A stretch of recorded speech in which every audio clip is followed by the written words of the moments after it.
Anak-anak, kembali lagi ke channel Toto Priyono. Pada video kali ini kita akan belajar tentang tema 3, subtema 2, pembelajaran 1.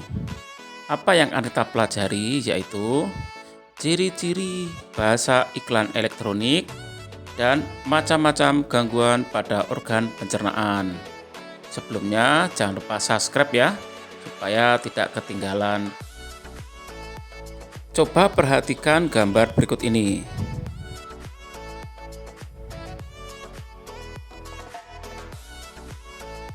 Ada gambar apa saja di sini?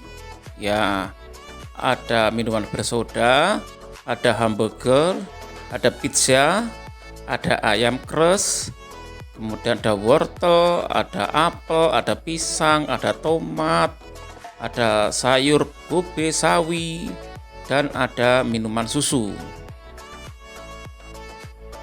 Kelompok manakah yang baik dan sehat untuk tubuh kita? Coba yang mana? Ya, betul sekali ya. Kelompok makanan sehat dan baik untuk tubuh yakni susu, jeruk, wortel, apel, tomat, kol, pisang, dan sawi. Nah, kita akan belajar melalui sebuah percakapan ya. Dayu berkata, "Semalam aku melihat iklan tentang obat sakit perut baru untuk anak di televisi loh." Udin menjawab, "Wah, sudah ada iklan baru lagi? Sepertinya itu produk baru ya."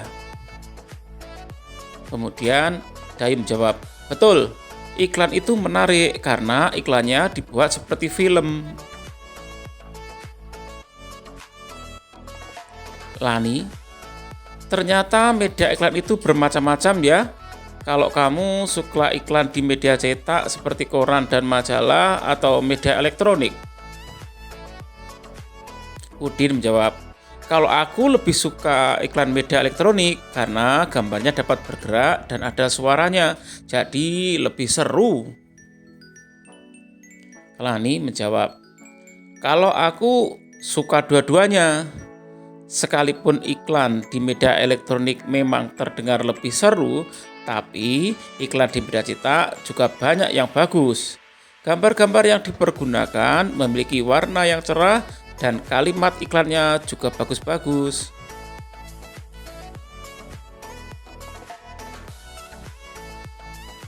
Berdasarkan teks percakapan antara Dayu dan teman-temannya, apa tujuan dari iklan?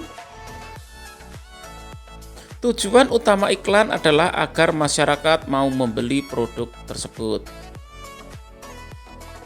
Agar masyarakat tertarik untuk membeli produk tersebut, maka iklan dibuat semenarik mungkin dan seefektif mungkin. Iklan memiliki peranan yang sangat penting dalam memasarkan produk agar dapat dikenal oleh masyarakat. Mari kita perhatikan contoh iklan berikut.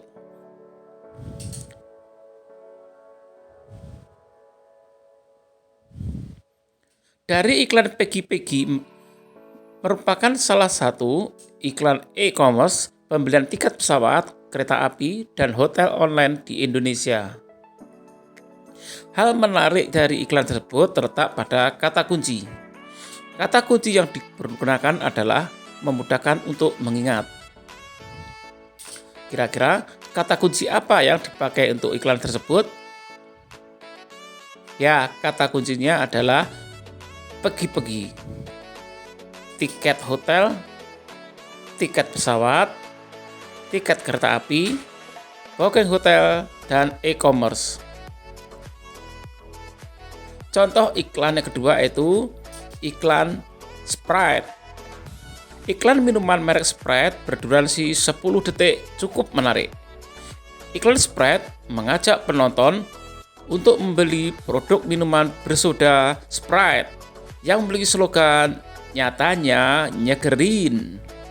Untuk menyegarkan kembali tubuh yang lemas, lelah, atau capek, slogan "Nyatanya Nyegerin" menjadi daya tarik tersendiri bagi penonton karena mudah diingat.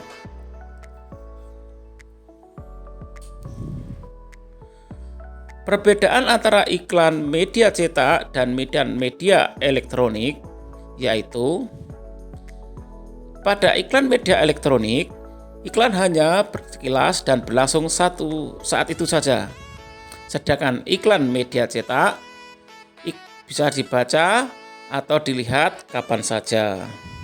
Kemudian, iklan media elektronik menggunakan indera penglihatan dan pendengaran. Sedangkan iklan media cetak hanya ditangkap melalui indera penglihatan. Perbedaan yang ketiga, iklan media elektronik menggunakan suara dan gambar bergerak.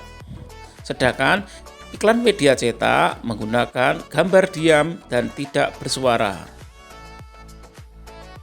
Perbedaan berikutnya, pada iklan media elektronik, liputan bersifat informatif dengan narasi yang cukup. Sedangkan iklan media cetak, penggunaan kalimat terbatas hanya beberapa baris saja. Dan perbedaan berikutnya adalah iklan media elektronik bersifat langsung dan nyata, serta dapat menyajikan kejadian yang sebenarnya. Sedangkan pada iklan media cetak hanya menyajikan gambar dan tulisan saja.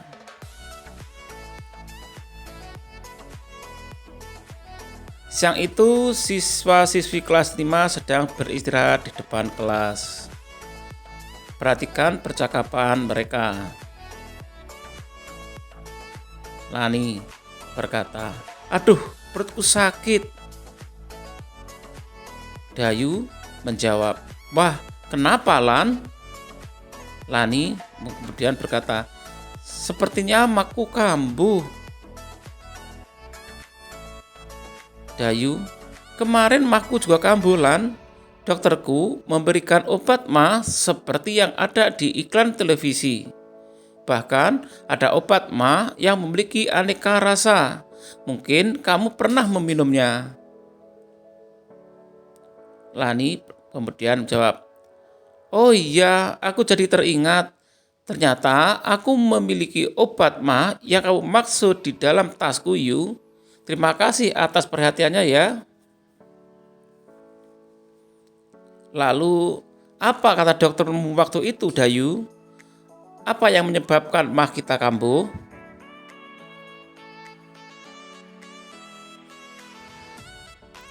Masih ingat cerita Dayu dengan mahnya?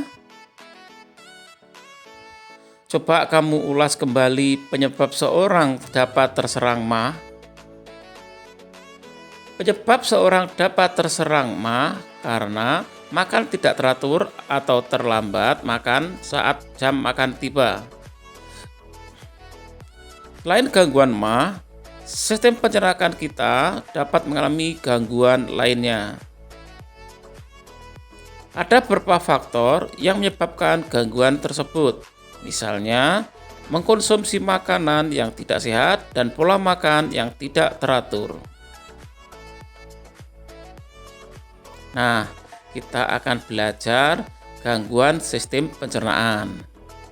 Yang pertama, kita akan bahas tentang penyakit MAH.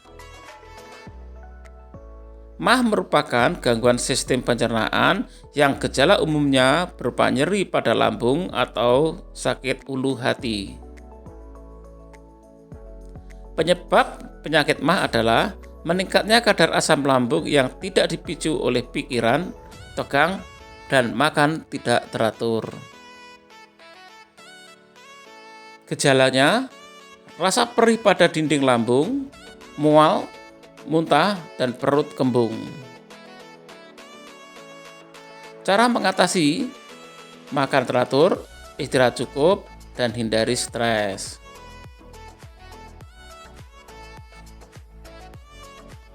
Selain penyakit MAH, ada gangguan sistem pencernaan lainnya, yaitu diare. Diare merupakan buang air besar dengan tinja encer atau berair dengan frekuensi lebih sering dari biasanya. Penyebab diare adalah iritasi pada selaput dinding usus besar atau kolon. Gejalanya, buang air besar, encer, dan sering nyeri perut, kram perut, demam, adanya darah dalam tinja, dan perut kembung. Cara mengatasinya adalah minum air putih yang sudah matang, menjaga kebersihan diri dan lingkungan, mencuci tangan dengan sabun, tidak jajan sembarangan. Nah, untuk melengkapi peta pikiran ini, kita akan berdiskusi tentang sistem pencernaan, gangguan sistem pencernaan lainnya, yaitu ada ambeien, kemudian ada kolera, kemudian ada wasir, kemudian ada tukak lambung, dan ada sembelit. Setelah belajar tentang gangguan pada organ pencernaan, kita dapat melakukan kegiatan merancang poster yang menjelaskan tentang gangguan pencernaan. Isi poster tersebut harus sama dengan isi peta pikiran yang telah dibuat.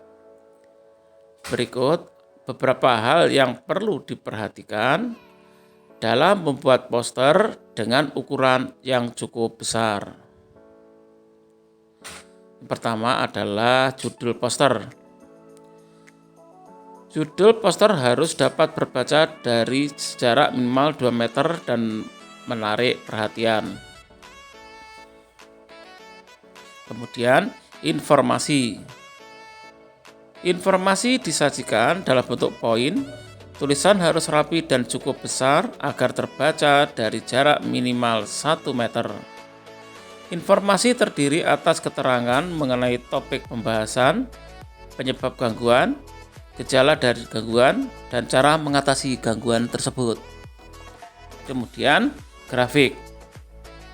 Poster akan lebih menarik jika dilengkapi dengan grafik atau gambar-gambar yang memudahkan pembaca mengerti informasi yang disampaikan.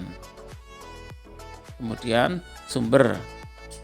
Cantumkan pula sumber informasi yang digunakan.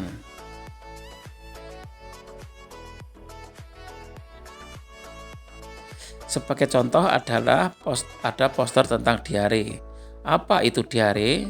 Diare adalah buang air besar dengan tinja encer atau berair dengan frekuensi lebih sering dari biasanya atau normal. Kemudian poster ini ada bagaimana tanda-tanda diare itu. Tanda dan gejala yang biasanya menyertai penyakit diare antara lain buang air besar, encer, dan sering kram perut, nyeri perut, demam, adanya darah dalam tinja, dan perut kembung. Cegahlah diare dengan yang pertama adalah minum air yang sudah matang, menjaga kebersihan diri dan lingkungan, mencuci tangan dengan menggunakan sabun, dan tidak mengkonsumsi makanan atau jajanan sembarangan. Pada poster diare ini ada gambar, ada tulisan cegah diare. Berdasarkan contoh poster di samping, diketahui bahwa diare ditandai oleh buang air besar dengan tinja encer atau berair dengan frekuensi lebih sering dari biasanya atau normalnya. Oleh karena itu, orang yang mengalami diare akan lebih sering ke toilet untuk buang air besar dengan volume tinja yang lebih banyak dari biasanya. Diare dapat menjadi gejala penyakit yang lebih serius seperti disentri dan kolera. Gejala yang biasanya ditemukan adalah buang air besar terus-menerus, disertai rasa mulas yang berkepanjangan, dehidrasi, mual, dan muntah. Untuk mengatasi penyakit diare, dapat digunakan cara pemberian cairan elektrolit seperti larutan gula gula garam yang akan sangat membantu memulihkan keadaan tubuh yang kekurangan cairan elektrolit. Minum cairan oralit merupakan cara pengobatan yang paling efektif terhadap gejala diare. Apabila cairan oralit tidak tersedia, maka kamu dapat membuatnya sendiri. Berikut cara membuat cairan oralit. Kita persiapkan terlebih dahulu bahan-bahan yang akan kita butuhkan. Yang pertama adalah setengah sendok teh garam. Yang kedua, 6 sendok teh gula pasir. Yang ketiga, 1 liter air hangat. Dan pisang secukupnya untuk menambah kalium dan rasa. Cara pembuatannya yaitu larutkan gula dan garam dalam air hangat. Kemudian, pisang dapat dilumatkan secukupnya atau dicampur atau dimakan begitu saja. Demikian pembelajaran pada video kali ini. Semoga bermanfaat. Mudah-mudahan bisa dimengerti ya. Terima kasih atas perhatiannya. Bye-bye.